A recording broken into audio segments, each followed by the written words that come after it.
Hello, gorgeous souls! This is your daily reminder that love is the highest law in the entire universe, and that with love, you can do absolutely anything. So, I wanted to share with you all today my divine/human story. And I'm going to preface this with the fact that it might be a little long, and it might be a little rambly, because I didn't write anything down. I like to not prepare for these things. Obviously, that makes me feel super good when I'm recording. But I wanted to share because I had a bunch of revelations this morning that sort of brought my whole story full circle as to what I'm supposed to be doing and sharing and how I can really make a big impact. And two, because as our mentors are always telling us, our stories, our situations, our shares hold keys and codes for other people. So I would love you all to share your stories, as it might hold keys and codes for the rest of us. And certainly I want to share with you all my story. And again, I apologize, this video will probably be a little long, because my story started when I was 19 years old. So when I was 19 years old, I was in college, and I was suffering from intense suicidal ideations. And I was also sleeping like 19, 20 hours a day. Like, I couldn't stop sleeping. I couldn't get out of bed. It was really bad. And what was happening while I was sleeping is I was having really intense lucid dreams. Like, I remember at one point I had this dream where this creature was on top of me, like sucking out my life force, basically. And it got pretty bad. I couldn't go to class. I was, despondent. I was all these things. And I remember, I was outside trying to get to the dining hall, and we actually had a train that went straight through our campus. And I wanted to lay down on the tracks, and not that I wanted to lay down on the tracks, but it was like there was a voice in my head telling me to just lay down on the tracks, to just end my life. And this sort of situation where I was plagued by these voices that were either like what I thought was my internal monologue at the time, key and code on that later, I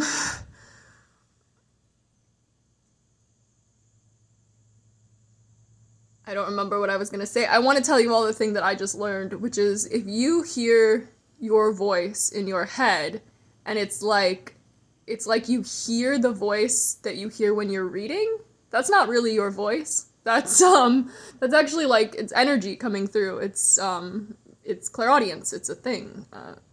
I might just end up remaking this whole video, but rather than do that, I'm just gonna keep going. Okay, so when I was 19, voice was telling me to lay down on the train tracks.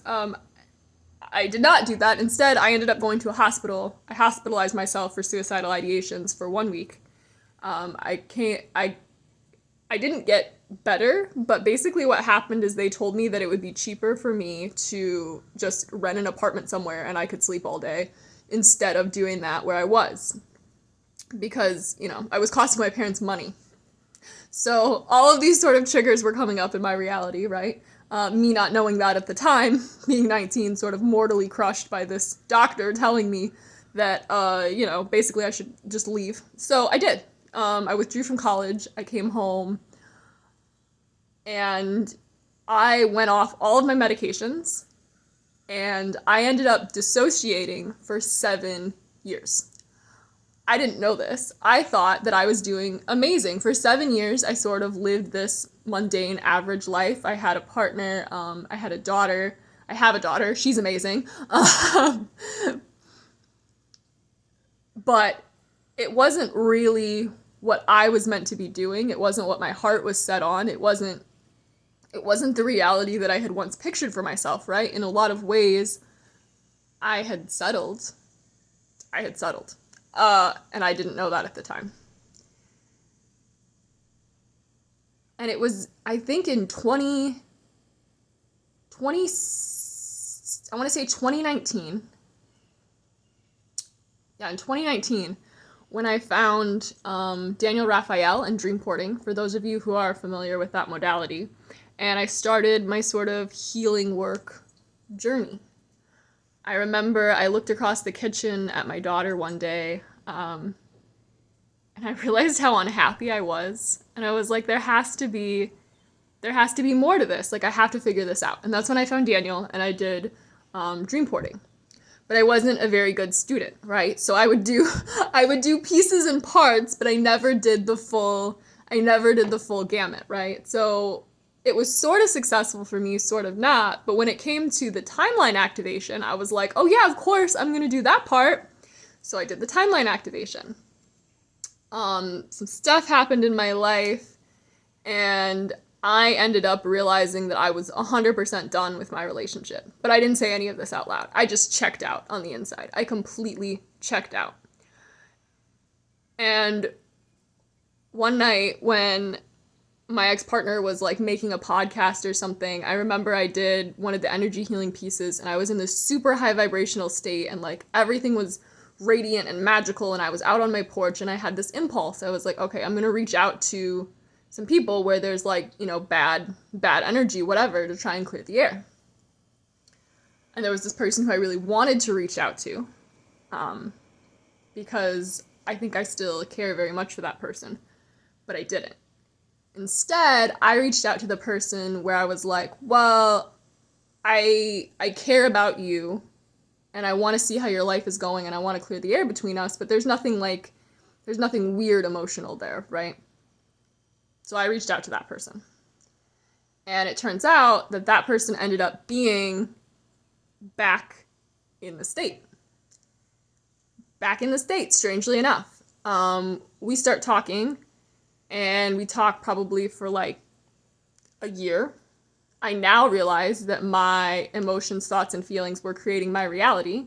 So I was leading myself into this place where my partnership completely fell apart. I ended up leaving my partner.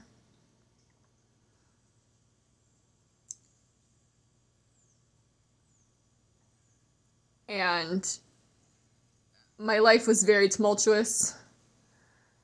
He broke into my home. And it was all, it's so interesting to look back on it all now from the lens that I have, from that perspective on reality, because there's this part of me that's able to fully recognize like both of our patterns, right? Both of our really unhealed patterns. And as I left that relationship to go into a relationship with this person, who I also really wasn't all that passionate or committed to in my heart, right? Wasn't that kind of connection. I was basically repeating my mother's cycle. And to have that sort of knowledge now of how the patterns repeat until they're broken, it's like, oh, that's what I was doing.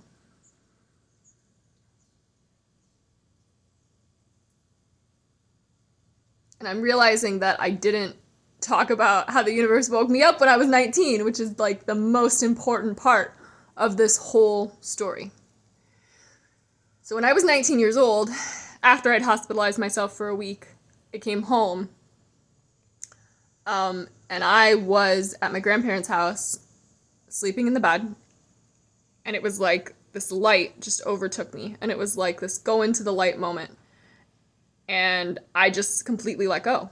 I completely let go and went into the light, and I don't know what happened, right? Like my conscious mind checked out at that point, but the next day I woke up, and I could feel the energy in absolutely everything. I could feel the energy in everything. It was like I was a god on earth, quite literally, for 24 hours. And then I had this call with a very good friend of mine.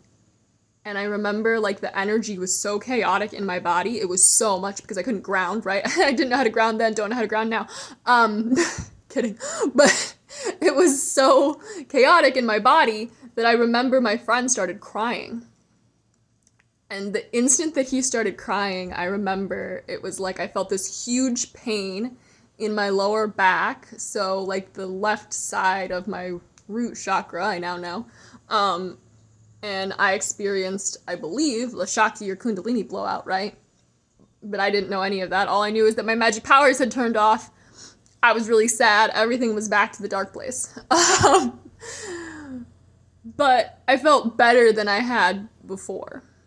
So that's something. And it was this deep knowledge of like everything is gonna be okay. I love you, I'm saving you, you're so loved, you're so protected, you're so divinely guided. But I was 19, so then I went back to sleep, right? Essentially. And I was like, I just had an episode, psychotic break, whatever. So fast forward back to me leaving my partner for this other man. Our whole lives falling apart. Everything becoming so chaotic. Him threatening to leave my daughter and go to California. My daughter not being able to see him for like 6 whole months. All of these cycles that were like repeated from my childhood.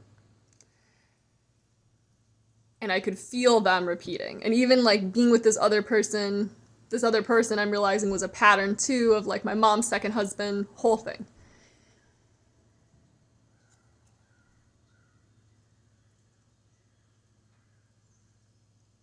But it's realizing now, seeing all of those patterns and reflecting that all of that happened because I hadn't healed, because there was root core traumas in my system that needed to be removed, that needed to be released, that needed to be let go of to be able to really move forward.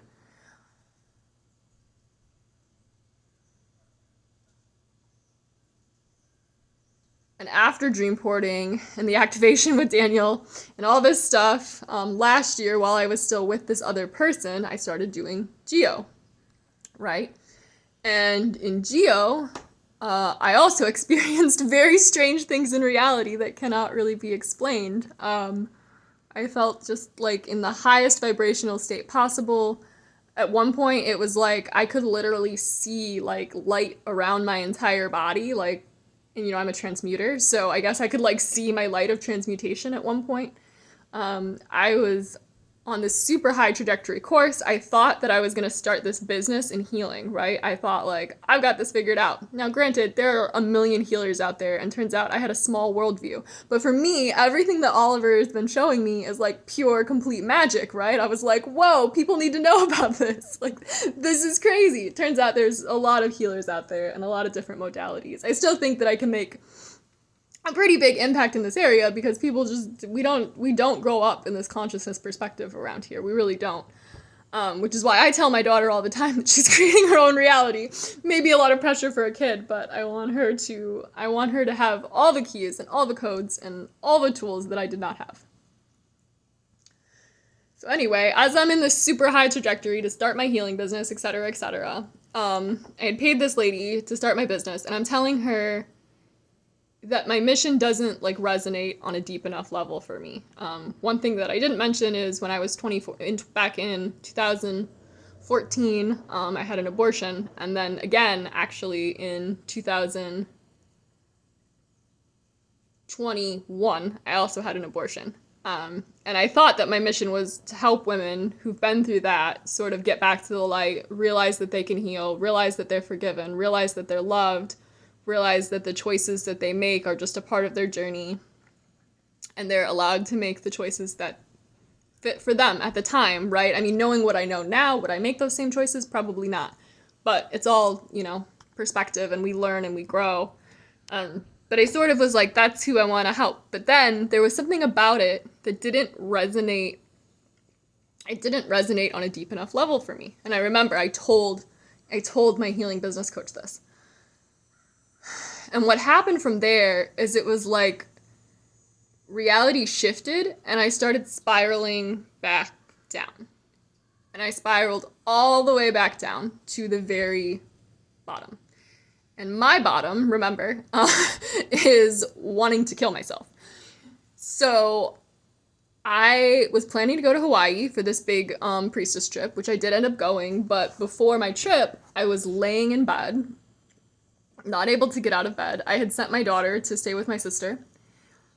And I was incredibly, not okay. I was in the densest, heaviest, darkest energies.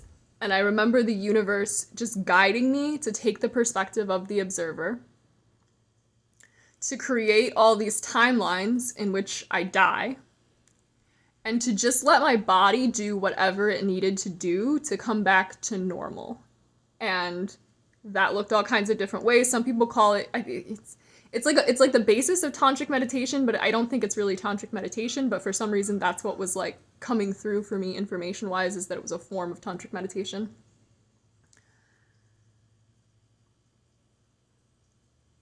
And that was my bottom, right? So I had to go to the bottom.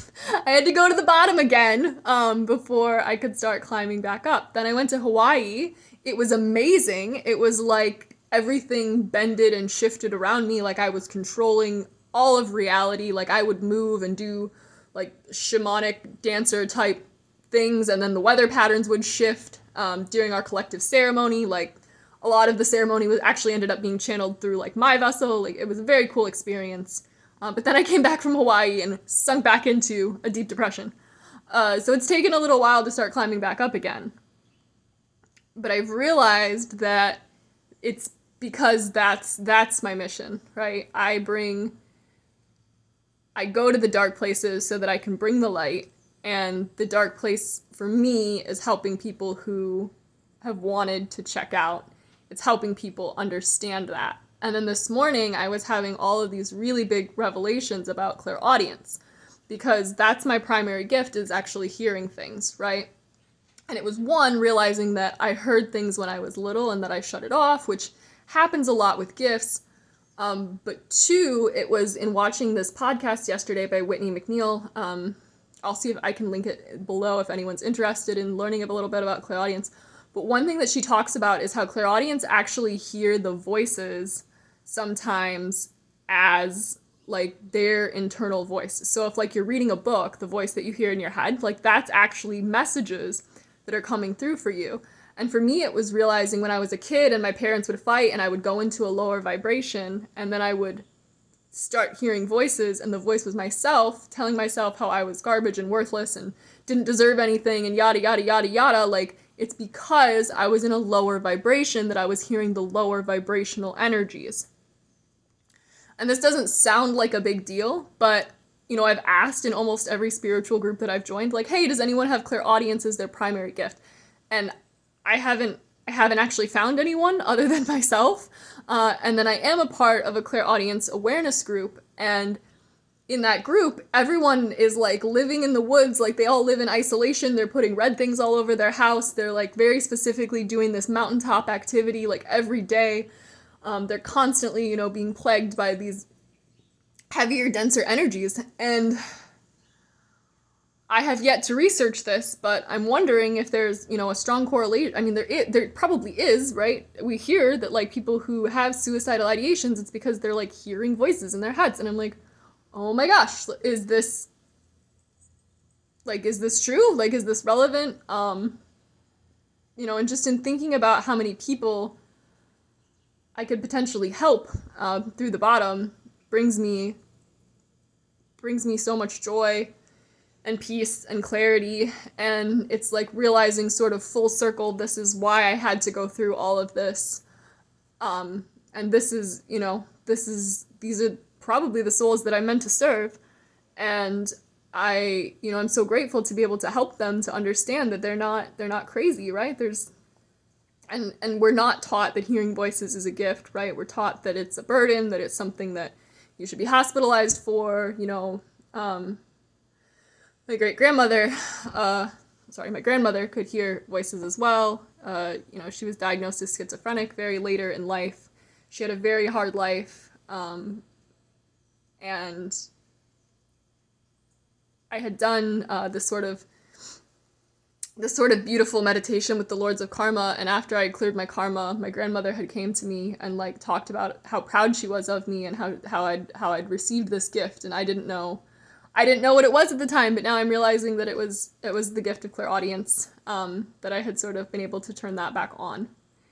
And I'm so grateful to Oliver and Patu and Stephanie and Kat and all of our incredible mentors and all of you for taking this journey and for healing and for shifting and changing things at this incredible level, because most of the world, at least around me, it feels like, is still not living in this space of consciousness where we can recognize that what's coming up is more than likely something that's inside of us and something that we need to heal, not something that we need to externalize. So, yeah, wow, this is a 20-minute video. Okay. Well, first time sharing my story, so maybe it was a little rougher than anticipated, but thank you to anyone who watches this long, and if you have any thoughts or input, I would greatly love to hear it.